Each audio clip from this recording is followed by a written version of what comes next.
Big boss Malayalam season 7 ഇപ്പോൾ ഒരു promo വന്നിട്ടുണ്ട്. അതിനകത്തും ഈ ചലഞ്ച് തന്നെയാണ് കാണിക്കുന്നത്. എന്ന് വെച്ചാൽ ത്യാഗം ചെയ്തുകൊണ്ടുള്ള ഒരു ടാസ്ക് ആണ് കാണുന്നത്. അനീഷ്, നമ്മുടെ ആര്യൻ, ജിസേൽ എന്നിവരാണ് ആ ഒരു ടാസ്കിൽ നിൽക്കുന്നത്. അനീഷിന് കിട്ടിയത് ഇപ്പോൾ മുതൽ സീസൺ അവസാനിക്കുന്നത് വരെ സംസാരിക്കാൻ പാടില്ല എന്ന് പറയുന്ന ഒരു ത്യാഗം ചെയ്യാനായിട്ടാണ് അനീഷിന് കിട്ടിയിരിക്കുന്നത്. അനീഷ് അപ്പം തന്നെ ആ ത്യാഗം ചെയ്യുന്നു എന്നാണ് എനിക്ക് തോന്നുന്നത്. പിന്നീട് അനീഷ് സംസാരിക്കുന്നേ ഇല്ല. അപ്പോൾ അതിനുശേഷം അടുത്ത ആര്യന് കിട്ടിയിരിക്കുന്നത് നൽകിയിരിക്കുന്ന ജ്യൂസ് ഒറ്റയ്ക്ക് മുഴുവൻ കുടിച്ച് തീർക്കുക എന്ന് പറയുന്ന ഒരു കാര്യമാണ്. അത് കഴിഞ്ഞാൽ ജിസേലിന് തല മൊട്ടയടിക്കുക എന്ന് പറയുന്ന ഒരു ചലഞ്ചാണ് കിട്ടിയിരിക്കുന്നത്. അപ്പോൾ ഇത് മൂന്നും ഇവർ ചെയ്യുകയാണെങ്കിലായിരിക്കും പോയിന്റ്സ് കിട്ടുക എന്ന് തോന്നുന്നു. ഇത് മൂന്നും ഇവർ ചെയ്യുമോ? അനീഷ് വേണമെങ്കിൽ സംസാരിക്കണ്ട എന്ന് തീരുമാനിക്കും. ജ്യൂസ് കുടിക്കാൻ പറ്റുന്ന ജ്യൂസ് ആണെങ്കിൽ ആര്യൻ കുടിച്ച് തീർക്കും. എന്ത് ജ്യൂസാണെന്ന് നമുക്കറിയില്ല. പക്ഷേ ജിസേൽ മുടി വെട്ടാൻ തയ്യാറാവുമോ? ഒരിക്കലുമില്ല.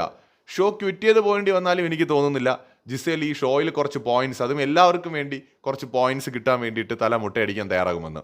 കാത്തിരുന്ന് തന്നെ കാണാം.